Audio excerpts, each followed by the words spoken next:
پیٹ کے بل الٹا ہو کر نہ لیٹیں. ابو ہریرہ رضی اللہ عنہ سے روایت ہے کہ رسول اللہ صلی اللہ علیہ وسلم نے ایک آدمی کو پیٹ کے بل لیٹے ہوئے دیکھا تو فرمایا اس طرح پیٹ کے بل لیٹنا اللہ تعالیٰ کو پسند نہیں. ابو ذر رضی اللہ عنہ سے روایت ہے کہ میں پیٹ کے بل لیٹا ہوا تھا، نبی صلی اللہ علیہ وسلم میرے پاس سے گزرے، مجھے قدم مبارک سے ٹھوکا دیا اور فرمایا اے پیارے جنیدب، یہ اہل جہنم کے لیٹنے کا انداز ہے، یعنی ایسے مت لیٹو. منہ لپیٹ کر نہ سونا. کچھ لوگ رضائی کے اندر منہ رکھ کے سوتے ہیں، اس سے کیا نقصان ہوتا ہے؟ آکسیجن نہیں ملتی اور کاربن ڈائی آکسائڈ ہی انہیل کرتے رہتے ہیں بار بار.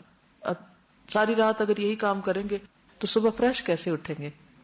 دایاں ہاتھ رخسار کے نیچے رکھنا، یعنی سوتے وقت نہ صرف یہ کہ دائیں کروٹ ہو بلکہ دایاں ہاتھ دائیں گال کے نیچے ہو.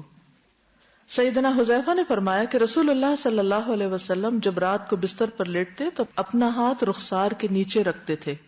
سیدہ حفصہ کہتی ہے کہ رسول اللہ صلی اللہ علیہ وسلم جب سونے کا ارادہ فرماتے تو اپنا دایاں ہاتھ رخسار کے نیچے رکھ لیتے، پھر 3 مرتبہ فرماتے اللہم قنی عذابک یوم تبعث عبادک، اے اللہ مجھے اپنے عذاب سے بچا لینا جس دن تو اپنے بندوں کو اٹھائے گا، یعنی قیامت کے دن.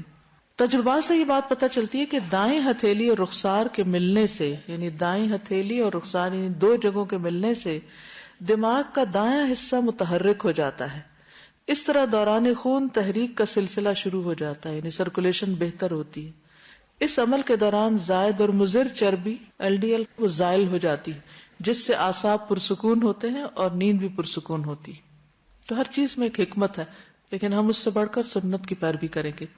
اگر بعد میں کروٹ بدلنی پڑے تو بدل سکتے ہیں، یہ نہیں کہ ساری رات ایک ہی کروٹ پہ سوئیں، لیکن آغاز میں دائیں طرف ہی ہو.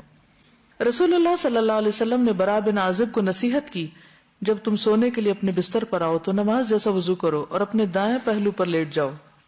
ابو قتادہ کہتے ہیں کہ جب رسول اللہ صلی اللہ علیہ وسلم دوران سفر رات کے وقت پڑاؤ کرتے تو اپنی دائیں کروٹ لیٹتے، اور اگر صبح سے کچھ دیر پہلے پڑاؤ کرتے تو اپنے بازو کو کھڑا کرتے اور ہتھیلی پر اپنا چہرہ رکھتے، نہیں نیچے رکھ کے نہیں سوتے بلکہ بازو کھڑا کر کے سوتے. کیوں؟ تاکہ زیادہ گہری نیند نہ سو جائیں، نماز کے لیے اٹھ سکیں.